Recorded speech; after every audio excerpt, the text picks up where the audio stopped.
चीन के साथ भारत का व्यापार संतुलन बेहद खराब है।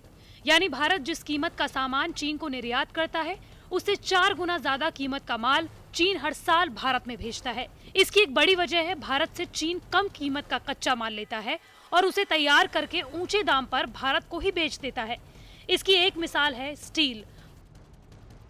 भारत ने पिछले साल चीन को 3,839 करोड़ रुपए कीमत का लोहा और स्टील एक्सपोर्ट किया था। वहीं चीन से 11,958 करोड़ रुपए दाम के स्टील से बने सामान इंपोर्ट किए गए थे। इस उदाहरण से साफ हो जाता है कि किस तरह व्यापार का पलड़ा चीन के पक्ष में भयंकर तरीके से झुका हुआ है। दोनों देशों की एक दूसरे को एक्सपोर्ट किए जाने वाली टॉप 10 सामानों की लिस्ट से यह तस्वीर और साफ हो जाती है। चीन के भारत को निर्यात किए गए टॉप 10 सामानों में से 9 तैयार सामान होते हैं, जिसकी टॉप 10 सामानों से 78.8% हिस्सेदारी है। भारत से चीन को निर्यात किए जा रहे टॉप 10 सामानों में से आधे कच्चे माल हैं और कुल निर्यात में इसकी हिस्सेदारी करीब 72% है। इन्हीं सब उलझनों के चलते बीते 20 सालों में चीन से हमारा आयात तो 45 गुना बढ़ गया, लेकिन निर्यात में खासा इजाफा नहीं हुआ। सरकार के आंकड़ों के मुताबिक 2019-20 में भारत का चीन को निर्यात 1,10,000 करोड़ रुपए था और आयात 4,40,000 करोड़ रुपए रहा। फिलहाल अमेरिका के बाद चीन भारत का दूसरा सबसे बड़ा व्यापारिक साझेदार है।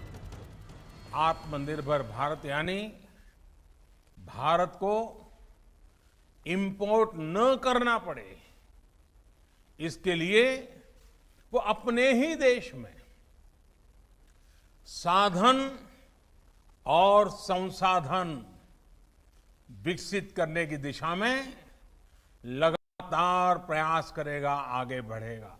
आज हम जो इंपोर्ट करते हैं, कल को उसी के सबसे बड़े एक्सपोर्टर बनेंगे। भारत के टेक स्टार्टअप्स में भी चीन ने तेजी से निवेश करना शुरू किया है। पिछले साल चीन ने भारत के टेक स्टार्टअप्स के साथ 23 डील साइन की और 35,000 करोड़ रुपए का निवेश किया।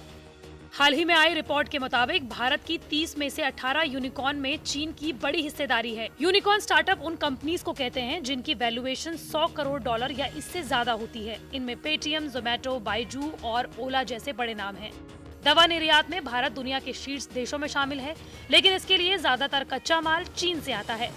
भारत की दवा बनाने वाली कंपनियां करीब 70% एक्टिव फार्मास्यूटिकल इंग्रेडिएंट्स यानी कि एपीआई चीन से आयात करती हैं। 2018-19 में देश की फर्म्स ने चीन से $240 करोड़ मूल्य की दवाइयां और एपीआई आयात किए। देश का दवा निर्यात 2018-19 में 11% बढ़कर 1,920 करोड़ रुपए हो गया। इसमें चीनी एपीआई पर बड़ी निर्भरता है। इसी तरह सोलर एनर्जी के मार्केट पर भी चीनी कंपनियों का कब्जा है। देश में सौर ऊर्जा का मार्केट साइज 37,916 मेगावाट का है, जिसमें चीनी कंपनियों की हिस्सेदारी 90% है।